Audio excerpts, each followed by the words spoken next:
Jarvis from Ontario, California asks, post LeBron Miami, is it the same as the 94 Bulls? First of all, when I got this email, I thought it was from Canada, because the state was listed as CA, and obviously Ontario, I thought it was Canada, it's actually California. But to the question, the similarities are there. Look, obviously, somewhat unexpected retirement slash departure of a superstar. Look, I'm not going to say that LeBron is the best in the world. Too many people say that. I think that's totally disrespectful to Kevin Durant. Kevin Durant played incredible last year. He outplayed LeBron the entire season. He didn't get to the finals, but the Oklahoma played better than what Miami did against the Spurs. So I think we're far too quickly to be dismissive of Kevin Durant at this stage. LeBron is still very good, and you can't replace LeBron.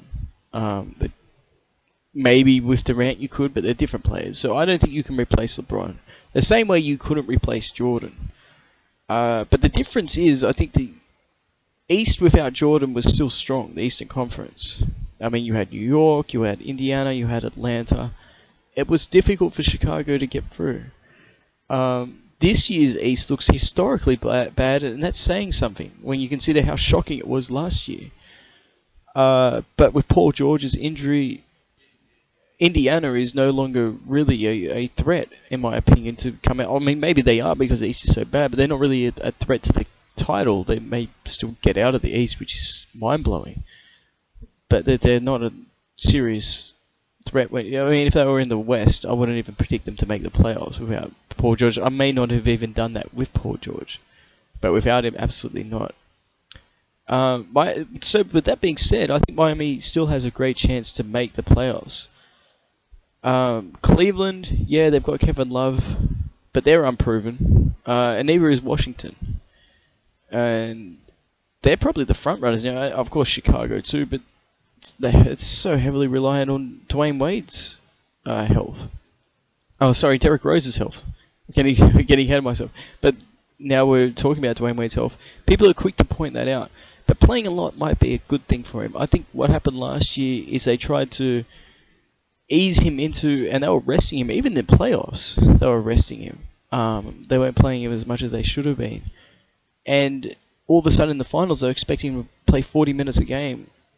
And his body wasn't ready for that. You know, it's kind of like when you're at the gym and you're working out, and you don't want to strain your muscles, so you're not pushing yourself as hard, and then all of a sudden you go for your personal best in every category in 1 week. Your muscles aren't going to be ready. You're not constantly pushing yourself. He's not used to playing 40 minutes a game at that intensity for that season. And there's little wonder that he actually struggled. And also, I think Danny Green's defense was fantastic on Wade, and that led to a lot of his struggles. But I expect him to ramp it up. I expect him and Bosch to play completely different to when they did with LeBron.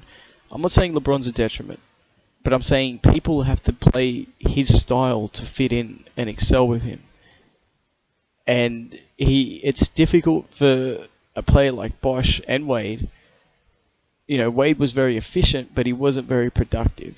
He wasn't producing a lot of points. He wasn't producing. You know, it was. He had to adapt to LeBron's game, and the same with Bosch. And LeBron's game was so heavily reliant on him having the ball in his hands. These other guys need the ball in their hands too. And that's where you sort of struggle. I mean, it's not like Bosch is crap. Bosch is a fantastic player. He averaged 26, 27 points a game a season in Toronto. Wade was a finals MVP without LeBron. He's a scoring champion without LeBron. Those two will have so many more opportunities now. You actually see plays designed for Bosch, which is somewhat unheard of. When you think about how he was playing the last 3 years in Miami, he very rarely had plays designed for him. He was always, okay, if the double comes, then we'll kick it to him. And that's absolutely insane. I think there's such low expectations on Miami right now. I think they could surprise and maybe make the conference finals.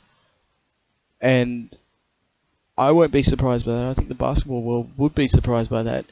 And it'd be very interesting to see what the perception of LeBron would be. I don't want to make every question relate back to LeBron, but what would the perception be if LeBron leaves and Miami does better than what Cleveland does this year, will people still say that he's this wonderful basketball player that makes his teammates better? What happens if Chris Bosh becomes a legitimate MVP candidate, or Wade becomes a legitimate MVP candidate?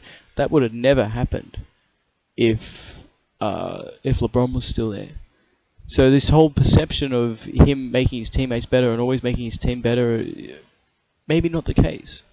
And it should be a very interesting scenario, especially if they line up in the playoffs against each other, because they'll know each other inside and out quite well. And I look forward to that. I hope we see that.